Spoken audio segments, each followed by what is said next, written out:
Makanan yang bisa diwarnai belang-belang bukan cuma yang rasanya manis saja. Dumpling yang termasuk dalam menu dimsum juga bisa diwarnai belang-belang nih.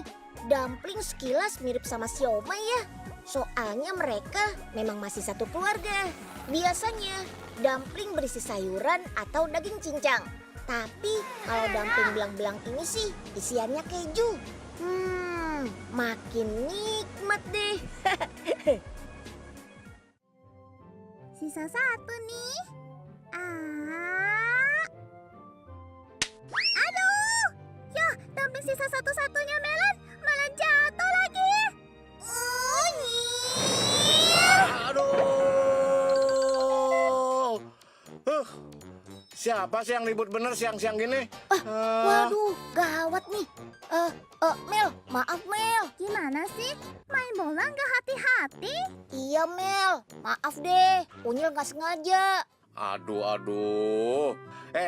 Nggak tahu apa? Pak Oga baru mimpi dapat undian 1 miliar.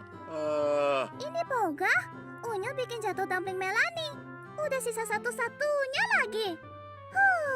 Ya, tapi Mel, Unyil kan nggak sengaja. Ya ampun.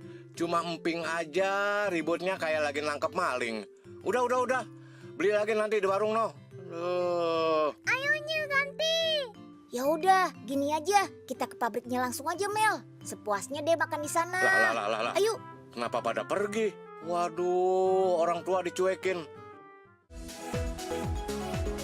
Nah tuh Mel, kalau mau bikin dumpling keju, pertama masukkan surimi ke dalam tangki. Surimi apaan sih Nyil? Surimi itu daging ikan olahan yang sudah melalui beberapa tahapan proses Mel. Banyak kok produk makanan beku hasil laut menggunakan surimi sebagai bahan utamanya. Sekarang masukkan juga bahan lain ya, seperti garam, bumbu-bumbu, minyak sayur, dan es batu sebagai penjaga suhu adonan agar tetap terjaga kualitasnya. Kemudian terakhir, masukkan deh tepung terigu, lalu aduk sampai kalis. Sekarang kita buat adonan kedua nih. Bedanya adonan yang kedua hanya pada pewarnanya saja kok. Menambahkan pewarna makanan pada adonan bertujuan untuk memberikan garis warna pada bagian luar dumpling keju, Mel. Adonannya cantik ya, kayak Melani Nyil. Iya deh, iya. Udah yuk, kita pindah ke proses selanjutnya aja. Untung gak kena. Oh iya, di mesin ini juga ada pasta keju untuk isian dumpling loh, Mel. Dan secara otomatis dumpling kejunya akan turun satu persatu. Dalam 1 jam mesin ini bisa mencetak sebanyak 100 kg adonan Mel. Atau sekitar 500 butir. Banyak banget kan? Wih, keren banget sih mesinnya. Kalau di rumah ada mesin begini, bisa setiap hari makan dumpling kan? Jadi ingat dumpling Melan yang jatuh kan? Coba! Unyil, gak lucu tahu. Bikin tambah kesel dah. Ye. La. Menang.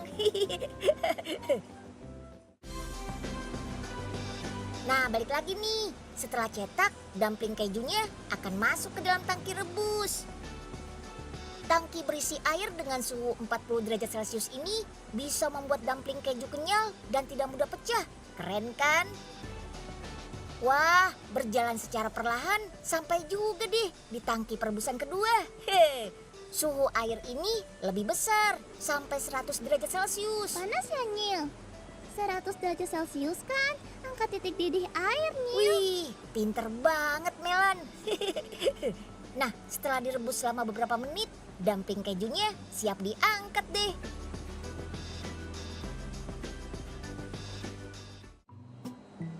Tuh, panas banget di sini. Lama-lama bisa sauna. Terus Melani jadi kurus deh. Repot banget sih kalau bawa Melan. Marah-marah melulu. Ya dong. Siapa suruh lagian bikin Melani kesel? Ya udah, sekarang kemana lagi nih? Udah, ayo deh kita ke pembekuan. Nah, tuh dumpling kejunya sudah siap masuk ke dalam mesin pembeku tuh. Biar apa sih masuk ke sini? Terus suhunya berapa? Biar dumpling kejunya beku, Mel, dan awet. Pembekuannya berada di suhu minus 40 derajat Celcius selama 1 jam. Aduh, bisa keras banget, Po. Ya iya dong. Yeay, dumplingnya sudah siap di packing, Kang Nil. Bisa dibawa pulang, Kang Nil. Iya, Mel. Dumpling keju ini punya 2 kemasan loh, Mel. Yang ini 500 gram. Karena satu buah dumpling keju beratnya 20 gram, jadi isi satu bungkusnya berapa coba, Mel? Ya ampun, nggak ada soal yang lebih sulit lagi gitu, Nil. Itu kan gampang banget. Ya isinya 25 buah dumpling keju dong. Wah, 100 deh buat Melan. Wih. Dumpling keju ini sudah tersebar di beberapa daerah di Indonesia loh, Mel. Penyimpanan pada freezer suhu minus 20 derajat Celcius akan menambah daya tahan dumpling keju hingga 1,5 tahun. Nah, itu ada juga tuh yang 250 gram, Mel. Ada Unyil sama Melan. Bantuin kakak kemas yuk. Iya, Mbak. Ayo Nil bantuin. Oke, siap, Mel. Dumpling dipercaya sudah dikonsumsi sejak 1700 tahun silam. Sejarah menceritakan, dumpling adalah makanan yang dibuat oleh seorang tabib di Tiongkok Utara saat cuaca sedang dingin-dinginnya. Berawal dari masyarakat daerah kampungnya, Dong Guan, yang mengalami kelaparan dan kedinginan karena cuaca ekstrim, sang tabib berinisiatif membangun rumah pengobatan. Nah, di sanalah dia mulai membuat makanan yang juga berfungsi sebagai obat untuk mengurangi kelaparan dan kedinginan. Satu cerita menyebutkan tabib itu membuat sup yang berisi dumpling dengan isian daging kambing dan rempah. Dan seiring berjalannya waktu, kini dumpling mulai ditemui dalam bentuk beraneka ragam dan lebih menarik. Nih Mel, cara menikmati dumpling keju itu bermacam-macam. Yang paling mudah sih direbus ala sabu-sabu gitu, Mel. Tapi sebenarnya keju di dalam dumpling gak cuma sebagai isian.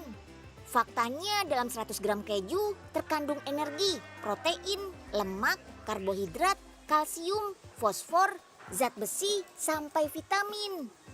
Terus dalam 500 gram keju terkandung jumlah protein dan lemak yang sama dengan 1 galon susu. Tuh, canggih nggak? Kalau masak di rumah bisa juga kan, Nil? Ya bisa dong, Mel. Masalahnya memangnya Melan bisa masak?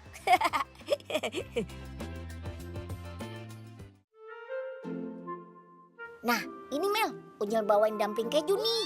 Keju? Melani kan takut gendut. Ya udah deh, nih Unyil tambahin dumpling ayam aja. Mau nggak? Ayam lagi? Aduh, Melani kan lagi jadi vegetarian, Nil. Nggak makan Oke, ayam. ini yang terakhir, nasi bungkus. Biar sekalian kenyang deh. Kalau yang gini kan enak, Nil. Paket lengkap. Makasih ya, Uni. Aduh, ampun deh. Melan.